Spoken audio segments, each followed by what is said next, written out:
all have a vision for our lives, our most ideal self. The person who is so confident, so secure, has their shit together, and not to mention super hot. And we all know how their version is going to be. We all know how amazing their life is going to be. But at the same time, we are so scared to start. And some of us even go to the extent of actually trying for a bit. But once we did not become an overnight sensation, or once it didn't go the way we did want it to go, we just stop. And we are so embarrassed to even restart, because we thought that when I tried the first time it didn't work out, why would it work out the second time? But here I'm telling you, if something is your dream, you have to restart. And this is the 5 mindset shifts that I did when I wanted to do something and I did not see any results, and YouTube being one of them. But I know for a fact that just because I did this mindset shifts, that I have learned from all the podcasts that I have listened to, all the books that I've read, and also from my first master's in psychology and the one I'm pursuing now in neuroscience. So trust me, I know a thing or two. Let's talk about it. The number one thing before we talk about anything else, that is, I want you to remember, restarting is always better than the regret of why did I stop though. All the business people and all the artists that you worship had to stop at some point of time before they restarted and before they reached at some point that they wanted to. The fact that you're showing up is good enough. I'm sure you might have read about Dochi. She is a sensation right now. She was fired from her job 5 years back, and she just started by looking for internships. Now she is one of the most global music artists out there. I read a post recently about the creator of Notion, Mr. Ivan Zhao, and the first Notion he ever created failed. He had to shut it down. He had to move back to Japan from America, where he redid all the coding, where he lived for 2 years with just one routine of waking up in the morning and coding. And now Notion is estimated at 10 billion in valuation. That does not mean that, he failed. Yeah, technically Notion 1 failed. Yes, technically that's true. But did he actually fail to the point where he had to start everything from scratch? That's not true, because he had this wealth of experience of creating the first one, which definitely helped him to know what worked and what didn't, and which is the reason why Notion is used everywhere that we know now. So the fact that you failed, or the fact that it's not going the way you want it, does not mean that you failed. If you believe that what you have to say to the world has value, what you have to provide has value, that is good enough. You just have to keep showing up every single day.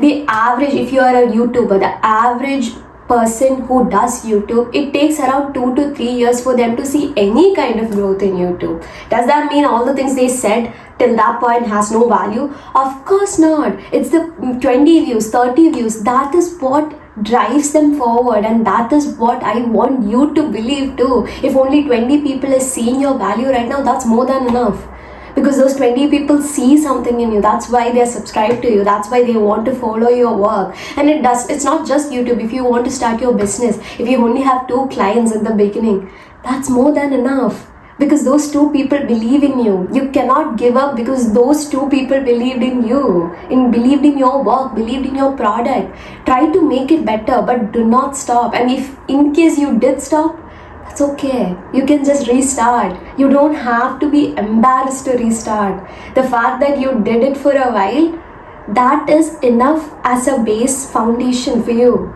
That is enough. You can just rebuild from that point. You're not starting from scratch. Trust me, restarting is always better than the regret. The second thing I want you to remember is start small. I know that can seem like a basic advice, but at the same time I want you to remember sometimes when you're restarting, one part of the process can be really scary, which kind of puts you off to do any of it. I'll give you an example. I loved doing YouTube in the sense that I love writing the scripts and I love making videos, but at the same time I'm very intimidated by the editing part of it. So for a while I took a break because I was so scared of the editing work, and it felt like so many people had such amazing gadgets, so many people had like really good editing work, and I didn't know how to do it, and it really scared me.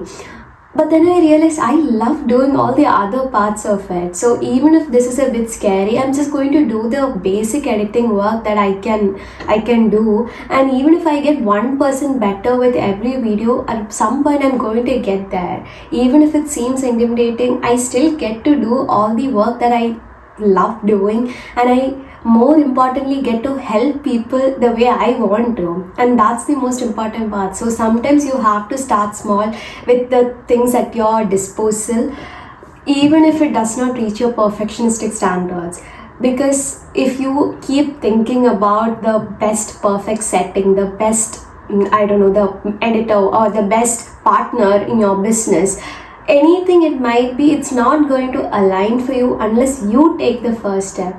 Only once you put yourself out there, and even when you work bit by bit, it's just going to come together. At least that's what I believe in, and that's what I have been seeing throughout my life. And I'm sure that everything you have been consistent in, you eventually do get better. So just because right now you feel scared is not a reason for you to just stop doing whatever you're doing.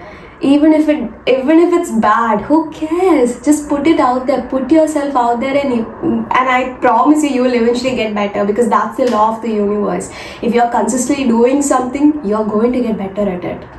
The third part is, so many people can't see the vision until it's right in front of them. When you're doing something a bit unconventional, people are going to question you, discourage you, or even worse, actually mock you. Let's just say your friends and your immediate family has all been salaried employees for their whole life.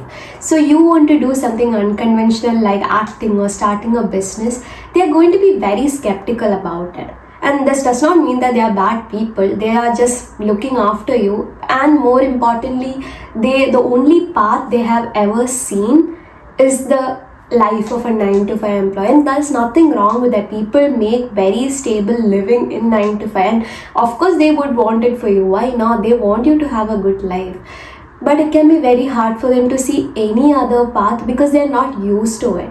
So it's up to you to change their mind. You have to show up for yourself. You have to show them that it's possible. You have to show them that other paths can actually, in fact, exist, even if they don't believe in it. The unconventional path that you want for your life would not have come for you if it was not meant to be born in this world. The ideas that come to you serve a purpose. They are meant to do something greater than yourself. So you owe it your purpose to bring that idea or that light into this world.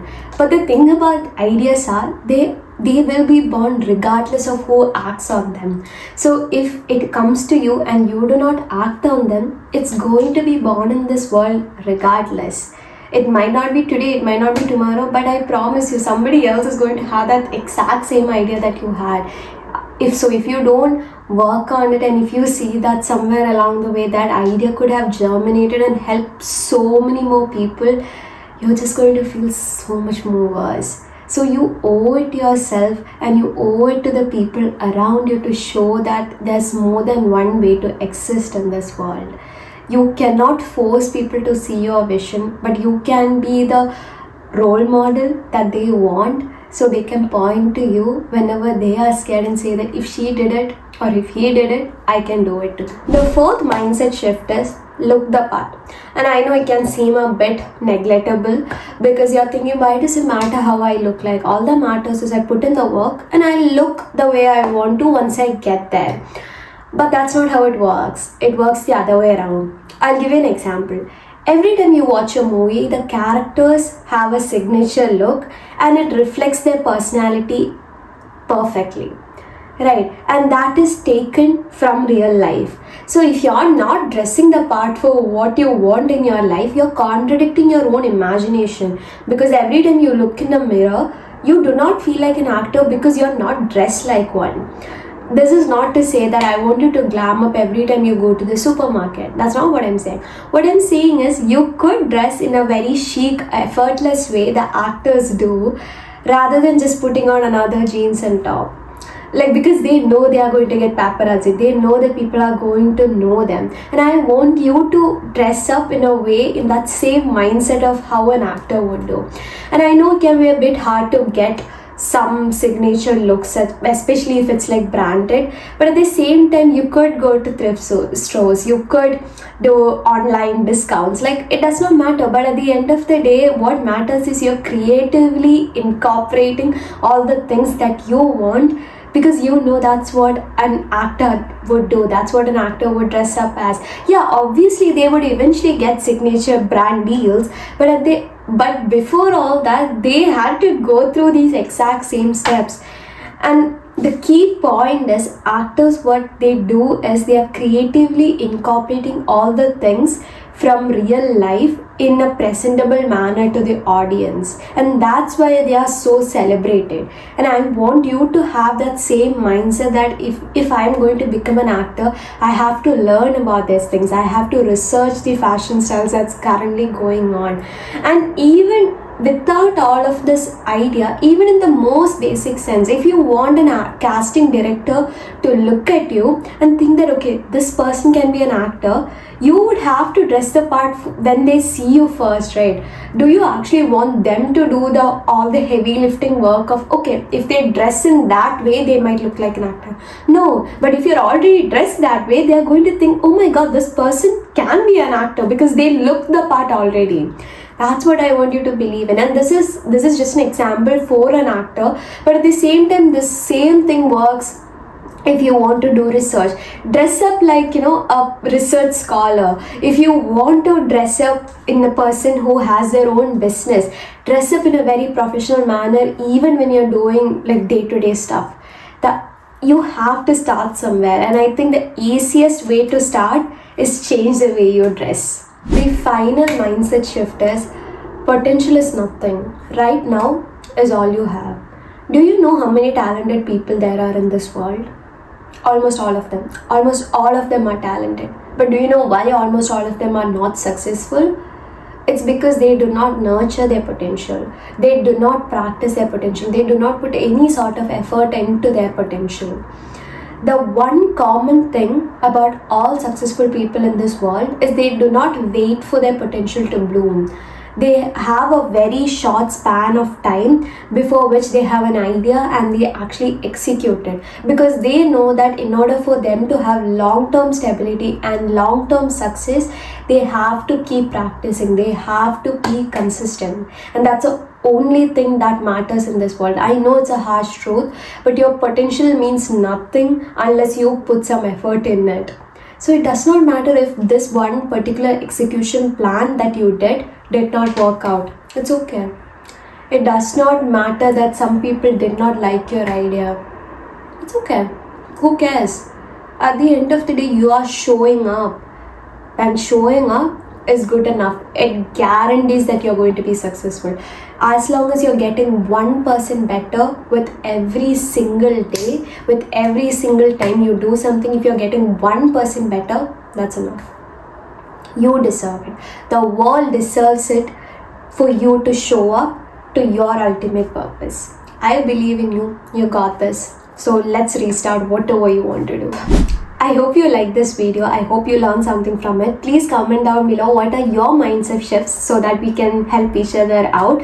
Please like this video and subscribe to my channel. And if you do want to work with me one-on-one, the link is in the description box. I'll see you in my next video. Thank you so much.